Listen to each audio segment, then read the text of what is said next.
ازيكم يا شباب، عاملين ايه؟ النهارده معانا حلقة جديدة من برنامج زكاة العلم نشره، البرنامج اللي بنستضيف فيه ناس استغلوا فرصة زي منحة أو مسابقة أو بروجرام، بيحكوا لنا أكتر استغلوها ازاي وازاي انتوا كمان تقدروا تستغلوها. النهارده هنتكلم عن مسابقات الماث أو أولمبياد الماث عامة، زي بيربل كوميت وزي أولمبياد الرياضيات العربية. معانا محمود صبري، هيكلمنا أكتر عن رحلته وازاي قدر يحقق مراكز في المسابقات دي. ممكن تعرفنا بنفسك يا محمود؟ السلام عليكم. أنا اسمي محمود صبري. أنا في تالتة ثانوي في مدرسة 6 أكتوبر. كنت دخلت من أولى ثانوي مسابقات ماث كتير شبه كانجرو، بيربل كوميت، وآخر مسابقتين دخلتهم كانوا الأولمبياد الأفريقي والأولمبياد العربي. والحمد لله في بيربل كوميت كنت طلعت ال 12 على العالم. وفي الأولمبياد الأفريقي والعربي الحمد لله عرفت إن أنا أجيب ميدالية في الاتنين، وأكون أمثل منتخب مصر يعني في الرياضيات، يعني في المسابقتين دول. تمام، حلو قوي. ممكن تحكي لنا أكتر ازاي حضرت؟ تمام ماشي. هو في البداية هو التحضير كان منقسم عندي لقسمين يعتبر، القسم اللي قبل ستيم والقسم اللي بعد ستيم. القسم اللي قبل ستيم هو كانت عبارة ان انا مثلا بجيب كتاب الرياضة بتاع تالتة اعدادي احله كله، ومثلا من على صفحات الفيس وقنوات اليوتيوب وكده. لما دخلت ستيم الحمد لله ربنا وفقني ان انا الاقي ناس كتيرة يساعدوني في ان انا ابدا اذاكر بجد ماث للمسابقات، او ان انا بشكل ما اقدر اكون بنافس على المستوى العالمي، يعني سواء ان هم عرفوني مسابقات، عرفوني ازاي اذاكر. فالمذاكره في ستيم كانت مختلفه، اللي انا كان قدرت ان انا يكون اجيب كتب اذاكر منها، يعني عرفت مواقع شبه ارت بروبلم سولفينج، ده ذاكرت منه. وكمان حلو. عرفت مسابقات اللي هي شبه الاولمبياد وكده يعني. تمام، يعني ايه أكتر مصدر فادك؟ أكتر مصدر فادني كانت الكتب بشكل عام، شبه شبه كتاب إقليديان جيومتري بتاع إيفان تشان. بس كمصدر مجمع يعني في حاجات كتيرة. هو كان أكتر حاجة فادتني هو موقع كده اسمه ارت اوف بروبلم سولفينج. الموقع ده فيه كونتست كتير كتير جدا، يعني لمسائل الاولمبياد فاتت بالحلول بتاعتها، ومش حل واحد، اكتر من حل. كمان في فورمز بتشرح كونسبتس معينه، وكمان فيها الكيمز اللي هو لو واحد لسه هيبدا بقى يذاكر فرع مثلا شبه الكومبيناتريكس وهو مش عارف فيه حاجه، فيبدا اللي هو تبدا المسائل سهله سهله سهله، بعدين تصعب لحد ما توصل لمستوى الاولمبياد او الاي ام سي او المسائل العاليه شويه يعني. تمام، حلو قوي. شايف ان لو حد عايز ياخد مركز في الأولمبياد يبدأ من امتى؟ هو مش هتكون في فرق يبدأ من امتى قد ما هو هيشتغل ازاي. يعني انا مثلا كنت بادئ من زي ما قلت من ثالثه اعدادي، وفي ناس كانوا معايا في الفريق الاولمبياد بدأوا من تانية ثانوي وقدروا ان هم يجيبوا مراكز برضو. فالفكرة هي انت هتشتغل ازاي وصبرك على المذاكرة اكتر مما هي مجرد انت هتبدأ من امتى بس.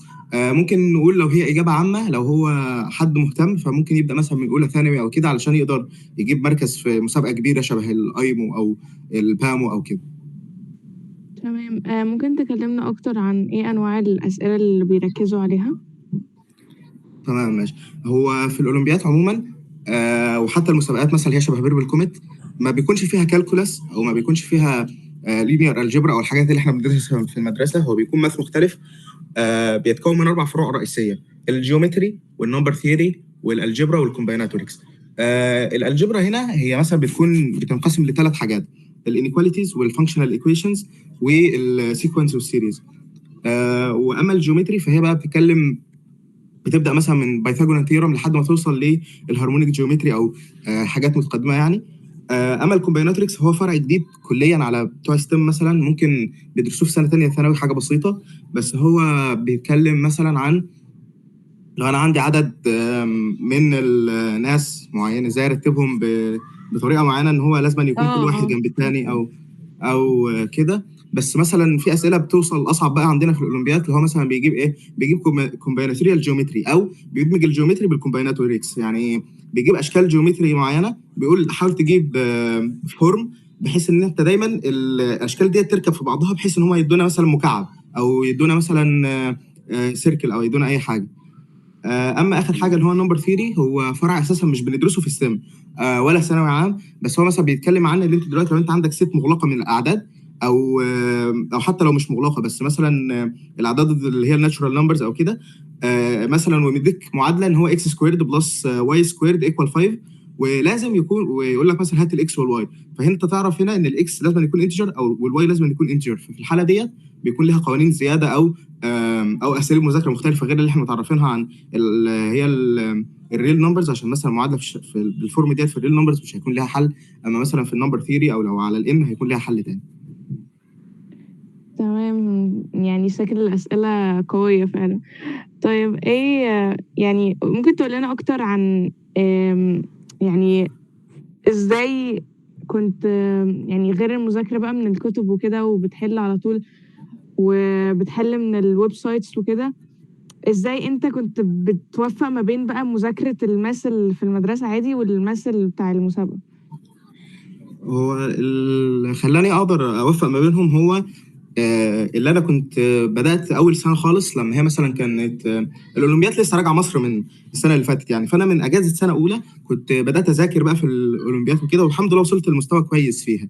فاللي خلاني اقدر اواكب ده في المدرسه ان انا كنت مذاكر جزء من الاول، وما كانش عندي تعب او مشقه اللي انا ادور على ريسورسز اعرف اذاكر منها. يعني هو كده كده الحمد لله كنت تعبت في الفتره بتاعت الاجازه اللي انا الاقي طرق للمذاكره. اما لو في حد مثلا عايز يوفق ما بين المذاكره في المدرسه والاولمبياد، ببساطه مثلا ان هو ممكن يحط الماث بتاع الاولمبياد كانها ماده زياده عليه، ويديها حقها زي ما بيدي لباقي المواد، بس برضه ما ينقصش من المواد التانيه حقها، علشان برضه هي الدرجات حاجه مهمه يعني. فبس هي ديت الطريقه اللي انت ممكن تذاكر بيها الاولمبياد في المدرسه مع مواد المدرسه عادي، وان شاء الله ما فيش حاجه منهم هينقص يعني كم علمك فيها او كم مذاكرتك فيها. تمام، يعني ممكن تكلمنا انت اكتر كمحمود، يعني ايه اكتر مسابقة فيهم كانت يعني اللي خدت منك وقت ومجهود كبير وكانت فعلا اكتر حاجة كنت فخور ان انت كسبتها؟ تمام. هو الاولمبياد الافريقيه كانت اول حاجه يعني، علشان زي ما قلت قبلها ما كانش في اولمبياد في مصر، فكانت زي خيبه امل اللي انا كنت قعدت اذاكر طول اجازه سنه اولى، وفي الاخر ما عرفتش احضر امتحان حتى تصفيه. فلما عرفت بقى ان الاولمبياد رجعت وكده انا فرحت قوي، وقلت ان شاء الله انا هبقى في الفريق بتاع اللي هيدخل لمصر يعني وكده. ففضلت اذاكر كويس يعني انا واصحابي. فبعد ما ذاكرت وكده كان بقى في امتحانات تصفيه، والتصفيه كانت من مؤسسه اسمها جامعه الطفل يعني. كانت منقسمه على قسمين. اول قسم هو اللي انت حضورك في السيشنات عامل ازاي، وتفاعلك مع الدكاتره. تاني حاجه هي حلولك للاسئله اللي هي الامتحانات والاساينمنتس وكده. فانا كنت يعني حريص ان هي انا كان فيها اصلا زي بروجرام الاول قبل المسابقة؟ بالظبط. هي عشان هي حاجه سيلكتيف مثلا، ان المسابقه ديت اي بلد افريقيه تقدر تخشها، بس لازما كل بلد تطلع ثلاثه بس. 3 اصلا؟ طب اه بيحددوهم على بالظبط. اساس ايه؟ ما انا هو اهو البروجرام كانت جامعه الطفل هي اللي عاملاه. جامعه الطفل ده برنامج تبع جامعه القاهره. اه ف... فكانوا جايبين دكاتره يعني من كليه العلوم، وكان في مستشار للرياضيات هناك اسمه دكتور مجدي الصفتي، كان برضه بيدرس لنا يعني.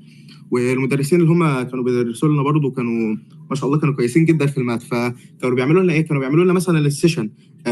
كانت المفروض ان كل مدرسه في مصر تطلع 5، بس في مدارس ما طلعتش وكده، بس كانت المفروض كان المفروض ده اللي يحصل. فاغلب مدارس السيستم كانت طلعت 5 من كل مدرسه. فكانت التصفيه حصلت بقى على اساس ايه، ان دلوقتي مثلا اول سيشن دخلها مثلا 500 واحد او حاجه. فيعملوا ايه، دلوقتي مثلا هو بيحط مساله على السبوره الوايت بورد بتاعت على الوايت بورد على الزوم مثلا. فاول واحد يرفع ايده او يشوف حلول الناس، واكتر حل يعجبه مثلا هو يدون اسم الشخص اللي عارف يحل المساله ديت. وكمان كان بيدينا واجب، الواجب ده كان عليه مثلا برضه اهتمام كبير، اللي هو ايه، اللي هو نشوف المسائل الصعبه اللي بقى اللي احنا هنديها في الواجب هيحلوها ازاي، او هيحلوها باي طريقه. وفي الاخر خالص كان في زي سيلكشن اكزام بقى كده، اللي هو ايه، اللي هو نفتح الكاميرا وكل واحد يحل الامتحان ويجيبوا اعلى 3 درجات، يودوهم المسابقه دي في الاخر، اللي هي كانت بامو. والحمد لله تقريبا بعدها بشهرين او حاجه كان دكتور مجدي رن عليا قال لي اللي انت تاهلت، وكان معايا 2 تانيين تاهلوا برضو.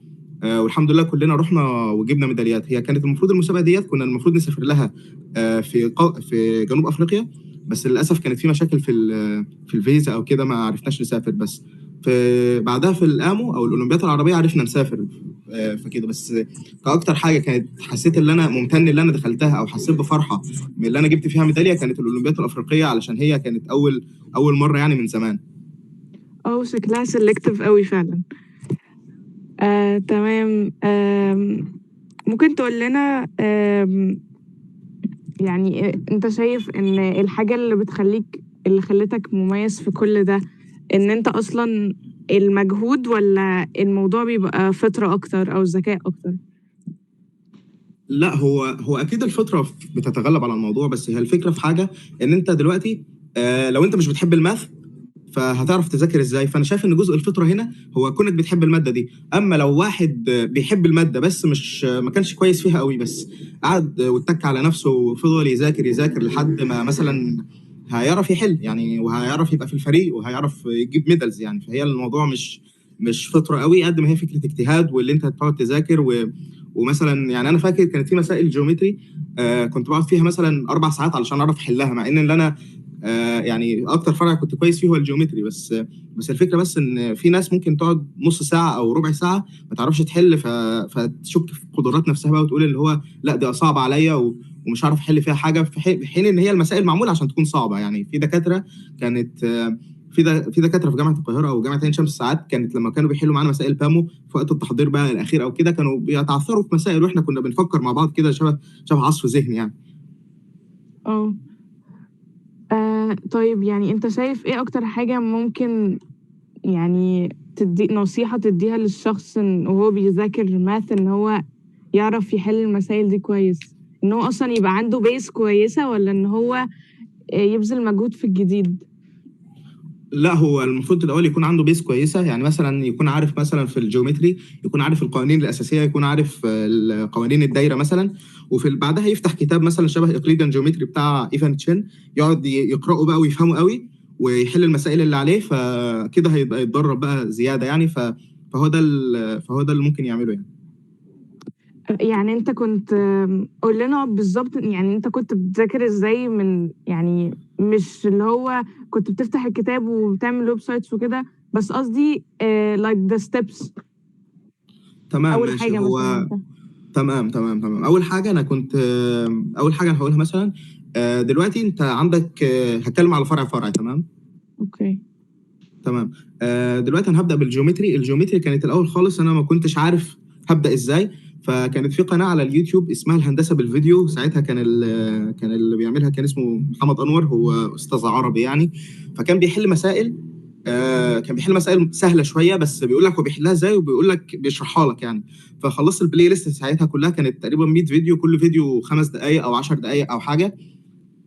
بعدها بقى شفت ايه، بعدها كان في واحد اداني درايف كان عليه كتب للهندسه. كان كتاب اسمه اقليديان جيومتري باي ايفان تشين، ده اول كتاب. تاني كتاب كان اسمه جيومتري ان فيشرز. تالت كتاب كان 555 مساله في الجيومتري. فبدات ازاي بقى؟ بدات اول حاجه اللي انا اشوف فتحت الكتاب اللي هو بتاع ايفان تشين ده، عشان هو كان اسهل حاجه او اقرب حاجه اللي هي مستوايا. ففتحت الكتاب فضلت اقرا بقى فيه اللي هو اول حاجه كان اول شابتر كان بيتكلم عن السيميلاريتي وكده، فقراته وفضلت احل بقى عليه يعني وفهمته. بس طبعا بقى الحاجات اللي انا ما كنتش بفهمها كنت بدخل بقى على ارت بروبلم سولفنج، اكتب في الفورums اللي هو لو حد عنده مصدر معين اللي هو يفهمني الحاجه ديت. كانت في ناس بتتفضل يعني وهي بتشرح لي بشرح كامل كاجابه يعني. هو المجتمع هناك كويس ولطيف يعني. وبقى بعد ما خلصت كتاب اللي هو ايفان تشين ده، فضلت بقى يعني دخلت بقى على برضه ارت بروبلم سولفنج في قسم الكونتست بتاعته. كان في اه بقى شويه، كان في بقى اللي هي مسابقات لاولمبياد، بس مش الافريقيه، مسابقات مثلا لاولمبياد بلدان صغيره، فالاسئله بتاعتها بتكون اسهل شويه. فكنت بجرب احل، لو عرفت احل كان تمام قشطه يعني كده كويس، بس لو ما عرفتش احل كنت اولا بشوف الحل بتاع الناس اللي هي حلته، واشوف انا كده عندي مشكله في ايه واروح اذاكرها تاني. فبعدها بقى بعد ما بقى مستواي احسن شويه، ففتحت حاجه اسمها الايمو شورت ليست. الايمو شورت ليست ديت هي حاجه تبع الاولمبيات العالميه بقى في الرياضيات، اللي هي الانترناشونال ماث اولمبياد. فكنت بدخل بقى على قسم الجيومتري كلها، واشوف مثلا عليه انا هعرف احل كام مساله فيهم وكده. فلو حليت مثلا 3 مسائل من اصل 8 كده انا كويس يعني، كده انا ممتاز في الجيومتري. فده كان مثلا في الجيومتري. في الالجبرا كان نفس الكلام، بس الفكره بقى ان الالجبرا الكتب فيها اقل شويه، فكنت معتمد بقى اعتماد على الاساسي على شرح الناس على ارت بروبلم سولفنج. اما بقى في النمبر ثيري، كان في كتاب كده اسمه مودرن اولمبياد نمبر ثيري. كان هو مغطي كل حاجه، كان حتى مغطي من البدايات، من الاسئله السهله خالص لحد اسئله الاولمبياد الصعبه خالص يعني. فالكتاب ده كان عامل كل حاجه يعتبر. والكومبايناتريكس كان في برضه كتاب لواحد اسمه تيتو اندريسكو، هو برضه اللي كان هو اساسا مدرب منتخب رومانيا في الاولمبياد والمنتخب الامريكي في فتره من الفترات، وفي نفس الوقت هو اللي عامل مسابقه بيربل كوميت يعني. فكنت برضو بحاول بحل اسئله بيربل كوميت عليه يعني وكده. وكنت بشوف الشرح بتاع النمبر ثيري بتاعه والكومبايناتريكس وقدرت بشكل ما اللي هو اواكب وافهم الحاجات ديت وعرفت احل يعني. جميل قوي بجد. يعني هو عايز اسالك سؤال، لما كان مثلا سؤال ما بتعرفش تحله بتعمل ايه؟ بقعد عليه وقت طويل، بس لو حتى بعد الوقت الطويل ده ما عرفتش احله كنت بشوف الحل بتاعه في الاخر، واحاول بقى افهمه بكل دماغي يعني وكده، وراجع بقى على الحاجات اللي هم استخدموها في الحل. عشان في حاجه كنت هقولها برضو. السولوشن في الاولمبياد بينقسم ل3 حاجات يعتبر: الليما والثيرم والبروف الكامل. بقى الليما هي عباره عن ايه؟ الليما هي عباره عن زي تمرين مشهور يعني، او حاجه معروفه تمام، بس هي بتستخدم لتبسيط الحلول. بعض اللمس مش بتكون موجوده في الكتب، بس بتكون الناس عارفينها علشان هم مثلا عندهم مدربين كويسين، فهم بيكتبوها في الموقع ده. فانا بقعد بدور على الليمه وكده، او بفهم الليمه وبفهم البروف، وده لو ما عرفتش حل المساله.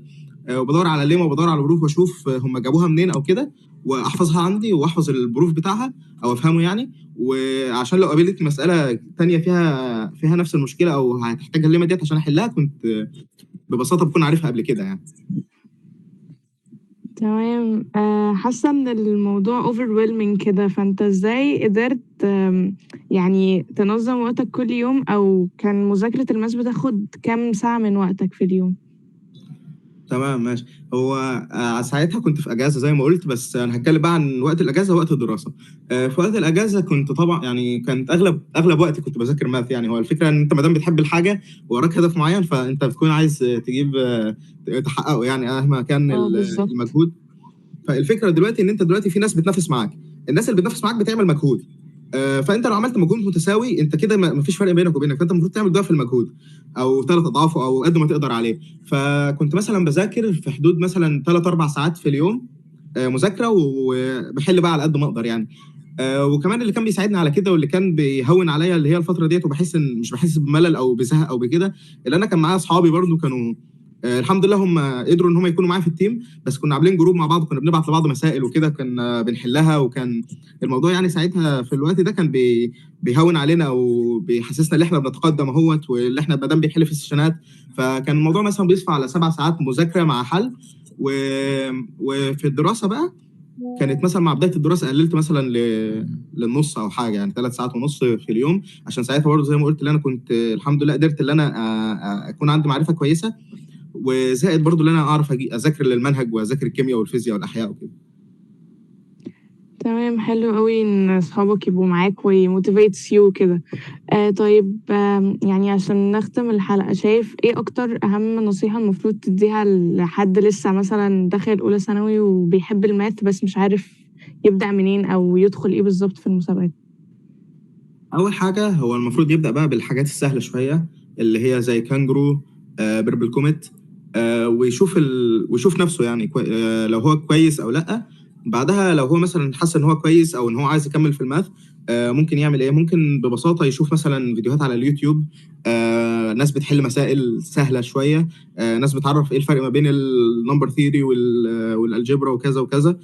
فيكون عنده علم كافي هو ايه الفروع ديت. فلما يكون عارف ايه الفروع ديت، ساعتها بقى هيعرف يدور على الكتب بشكل كويس، هيعرف يحل. وفي نفس الوقت لازم يكون برضه متابع ارت بروبلم سولفينج، وبيفتح الالكيماس بيقعد يحل فيها لحد بس ما يبني معرفه كويسه تاهله ان هو بقى يبدا يذاكر من كتب بقى، ويبدا تركيز قوي فعلا للاولمبيات، علشان هي برضه بتحتاج مجهود وبتحتاج وقت وكده. ففي الحاله ديت هيعرف خلاص ان هو يكون كويس او يقدر يحقق حاجات يعني حلوه في المسابقات. تمام، حلو قوي. طب هسألك سؤال، هو كان في مثلا channels على اليوتيوب ليه علاقة بكونتنت الأولمبياد نفسه، مش ماث عامة؟ بس تقريبا هي كانت في قنوات كانت اللي هي تبع الاي ام سي.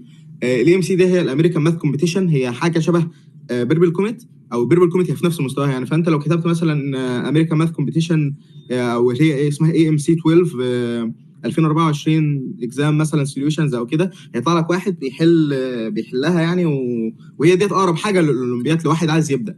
فكان بيحلها وبيقول لك ازاي هي بتتحل وايه الكونسبت اللي هي بتمثله. وفي الاخر يعني كان بيديك شرح ليها بشكل كويس يعني، وكان بيحلها يعني. وكان في تقريبا برضو ليتل فيرما، قناه اسمها ليتل فيرما، كانت بتشرح فيها الفانكشنال ايكويشنز كلها بتاعت الالجبرا، وكان بيحل عليها، وكان بدا دلوقتي يشرح جيومتري وانيكواليتيز. فهو برضو ده تقريبا ده مدرب منتخب سوريا في الاولمبياد، كان عارف يجيب ميدال في الانترناشونال ماث اولمبياد. فهو كان كويس يعني وكان بيشرح كويس. واخر حاجه كان اللي هي 3 بلو 1 براون او حاجه 3 بلو 1 براون تقريبا. القناه ديت برضو هي في العادي هي بتشرح برضو شويه كونسبتات يعني. هي كانت شرحت الجنريتنج فانكشنز في الكومبيناتوركس بشكل رائع جدا. انا ذاكرتها الحمد لله وعرفت احل بيها يعني. طيب تمام، يعني ممكن مثلا لو نقدر نرص مثلا المسابقات المتاحة على مدار التايم لاين بتاع تالتة إعدادي، أولى ثانوي، تانية ثانوي، تقترح إيه بالظبط الحاجات اللي يدخلوها، أسماء طيب المسابقات؟ تمام. في اولى ثانوي مثلا او ثالثه اعدادي، اقترح ان هم يخشوا كانجرو في الاول، بعدها بيربل كوميت على طول، عشان كده كده بيربل كوميت هي مجانيه يعني، فمحدش يخسر حاجه لو قدم عليها. بعدها بقى يبدا مثلا يخش الانترناشونال ماث تشالنج. هي اصعب شويه من بيربل كوميت، وكمان انديفيدوال يعني، فده هيخليه يعتمد على نفسه اكتر في الحل، بدل ما مثلا صاحبه يجيب فكره وبعدها هو يجيب فكره او كده. وبعدها بقى يبدا يخش في تقريبا الساسمو، او اللي هي الامريكان ماث اولمبياد او كده. وبعدها يخش في الاي ام سي على طول، وبعدها البامو، وبعدها الامو، وبعدها ان شاء الله كده اللي هي الاي ام سي اللي هي الامريكان ماث كومبيتيشن، بعدها البامو اللي هي البان افريكان ماث اولمبياد. او يخش في التريننج يعني لحد ما يبقى كويس ويجيب درجه معينه او يتم التاهل ليه. وبعدها بقى الارب ماث اولمبياد، عشان هي التصفيه ليها اصعب من التصفيه للاولمبياد الافريقيه. وبعدها خالص بقى لو ربنا وفقه ان هو يخش الانترناشونال ماث اولمبياد او كده، ده هيكون بيرفكت ليه يعني. اللي هو ده انا شايف ان هو احسن تايم لاين ممكن حد يعمله يعني. تمام، حلو قوي. معلش احنا اتكلمنا كتير في الموضوع ده، بس كريفيجن، لو حد يعني لو عايزين نعمل بوينتس كده او بلان للناس اللي هتبتدي، فايه البوينتس، الحاجات اللي هم المفروض يمشوا عليها؟ طيب تمام. اول بوينت زي ما قلت ان هو يشوف فيديوهات على اليوتيوب من القنوات اللي انا لسه قايلها برضو. تمام. تاني حاجه يخش على ارت بروبلم سولفنج قسم الالكيماس، يقعد يحل من عليه شويه لحد ما يحس ان هو بدا يفهم الحاجه. تالت حاجه يشوف بقى يجمع درايفز او يجمع كتب هو هيقراها. وبعد ما يقراها يبدا بقى يحل الاسئله اللي على الكتاب. وبعدين في الاخر خالص يبدا بقى يحل مسائل اولمبيات اولمبيات اللي هي بقى من الاولمبيات اللي هي على ارت بروبلم سولفنج. وممكن برضو بين الخطوه اللي هي بتاعت يبدا يحل، او الخطوه اللي هي ما بين الالكوماز وان هو يبدا يشوف الكتب، يشوف هانداوتس مثلا ايفان تشين او يوفي زاو، بتكون مجمعه بشكل كويس برضو، هو بيتفهمه هو هيمر على ايه بشكل بسيط يعني. ده اللي هو البوينتس كلها. تمام، شكرا جدا يا محمود. واتبسطنا جدا عملنا معاك الحلقة دي، واتبسطنا بوجودك قوي. وانتوا كمان يا جماعة، ان شاء الله تكونوا استفدتوا من خبرات محمود، وقد ايه فعلا الشخص اللي عنده شغف في المادة ممكن يخلّيه يحقق حاجات كتير أوي. بس وممكن تقدروا تشوفوا حلقات جاية بعدين، ومع السلامة. سلام.